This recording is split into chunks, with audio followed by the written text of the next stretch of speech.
is how the guys responded to a tough last 40 minutes of practice yesterday after Hunter got hurt. And most people, if you really look at it, how families are, families can get mad at each other, they can fight, they can be happy, but at the end of the day, when one hurts and they really care about each other, they hurt.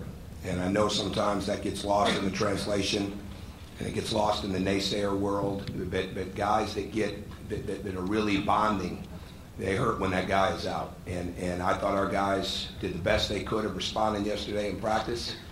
And I thought they'd continue to get better inside of this game tonight, because anytime you lose a teammate like they did with him and see him in the pain that he was in, you're going to get distracted. And that's the way it is. And I thought that they came back, for a bunch of young guys that care about one another. They responded, and we came into a hard-fought game ready to be in the fight, because if you're going to play Penn State, that's exactly what it's going to be. He is an outstanding coach and has been for a long time.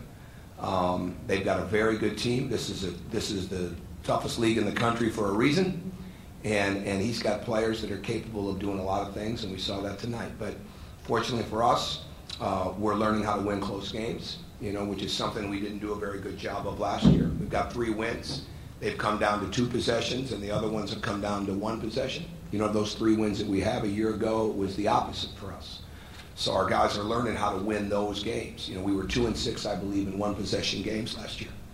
And part of it's growing up, part of it's understanding what we're trying to do, part of it's the schedule that we play.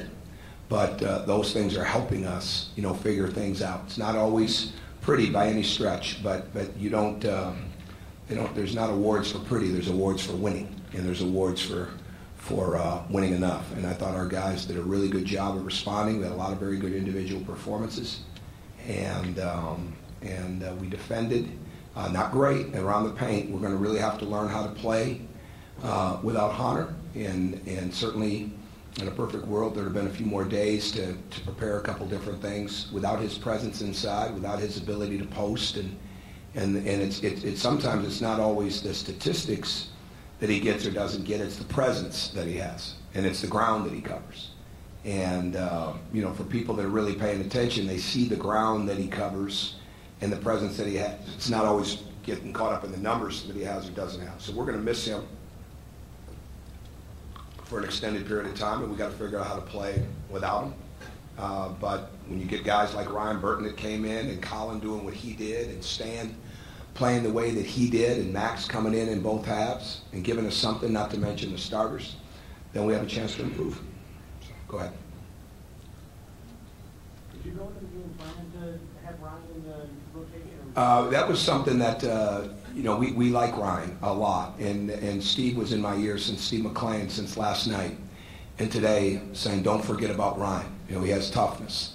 If we need something, don't forget about Ryan. And he's exactly right. It's all about momentum. The other day it was Troy's, players, plays, they get momentum. He came in and he brought us some momentum. And he was ready when his name was called.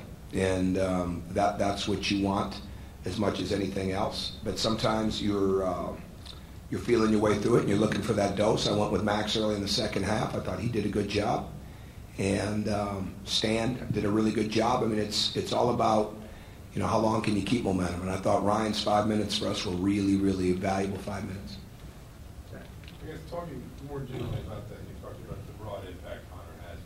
When you lose a guy that does a little bit of a lot of different things, do you set individual targets at all for guys to say, okay, you need to step up in this range, or is it more of a team collective? Well, I think it's got to be a team. I think the rebounding numbers, are out there to be got. The charges to me are a big thing because he's gotten so much tougher at being able to he's a presence in the lane. We already weren't great at protecting the rim, but he's got a 7'6" wingspan at 6'8", 6'9". I mean, so it's hard to make up for that right now. But no, it's not about you need to get 2 more rebounds or you need to get 3 more rebounds. Right now we need to get a lot more rebounds. But It's more just it's team-wide, and we're going to have a couple days to look and see if, what else do we need to do defensively that could help show up the rim. But I say that in the 3 wins that we have, I think we've defended the 3 pretty well. We defended it well in Nebraska, right? Yes.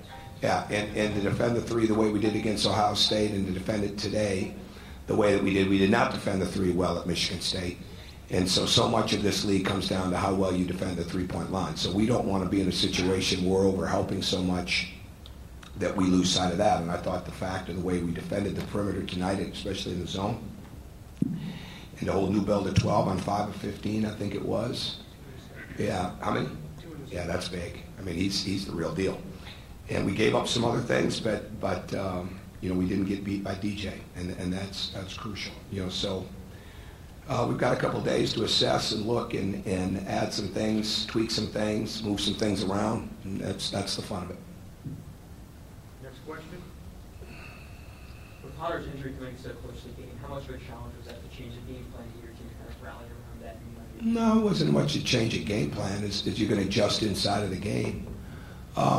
We didn't have a lot of time to adjust really with more things for Colin at that position. We will, and I think you can see what happens, when he's in space, and he's out on the perimeter, and they've got to chase him, and we've got to be a matchup problem for other teams, because right now we have a few matchup problems. So we've got to make sure that we're a matchup problem. So we didn't spend a lot of time talking about it with the team. We did certainly some things staff-wise, that we wanted to do play-wise. We put some things in yesterday and this afternoon that we're able to run pretty well and have some success with. So we'll continue to do that.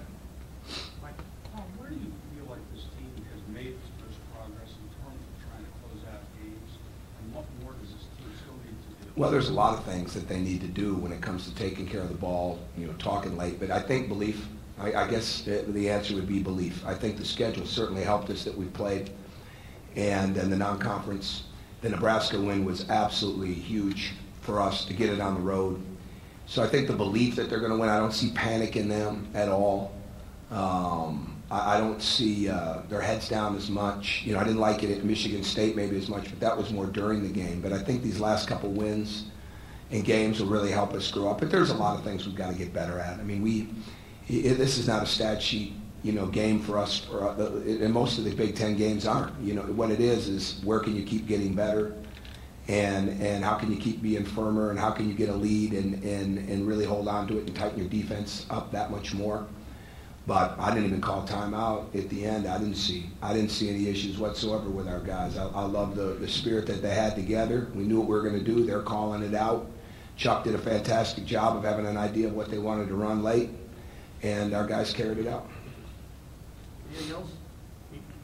Tell me the way Stan he hasn't played as much this year. It seems like he's kept his attitude. Well, if you really go back and look, Pete, he's played roughly, not in the Big Ten, but he's played roughly about the same amount of minutes. 15 games in, he was 1 minute different from what he'd been a year before. Now, the Big Ten games is when he really started to play more minutes. And if he plays the way he did tonight, he's going to play more minutes. But go ahead, I'm sorry. No, I just want to make that point, because I had to remind him of that last week. He's 1 minute less than he was a year ago after 15 games.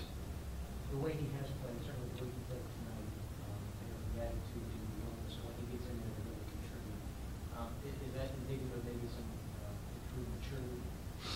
That's where that Stan's game. Set Stan buying into what he needs to do. And when Stan knew I wasn't happy with the one shot he took off the pick and roll. They really didn't give him a say. He's got to grow out of just throwing the ball up at the board. He's got to go and he's got to finish the way that he did. Now that one was, that was a Space Jam shot. That was crazy. But he's got some momentum to him, but he's got a unique way to get to that rim. He draws fouls. I was concerned in the first half because we were really close to the bonus, and all of a sudden we went a long time without getting into the bonus. So Stan helps provide that. And again, Hunter was drawing fouls for us. There's a lot of things that get missed that Hunter brings just because he has the foul trouble or just because the numbers aren't there. And when you really study it and look at it, people are really paying attention to it. They see the presence, like I said, that he brings. So you have to guard him, right? Well, we still got to be able, he helps us get in the bonus. We've still got to be able to get into that bonus so we can get to the foul line. And Stan helps things like that. But defending, really relishing that role, getting to the glass, playing with strength and force, will, that's really important for us. If he does that, he'll continue to play. Do you anticipate Ryan being capable of giving you guys? I don't know, Jeff. It's one night, and let's hope so. Yeah, he'll. I hope so. We're just going to be thankful for the way it went tonight and move forward after that. Last question, Zach. I guess, not to hammer home, I know you had the release earlier today on Hunter. Is there anything further, just to update with? No, you read the release. That's where we're at. Okay, thank you. Thank you.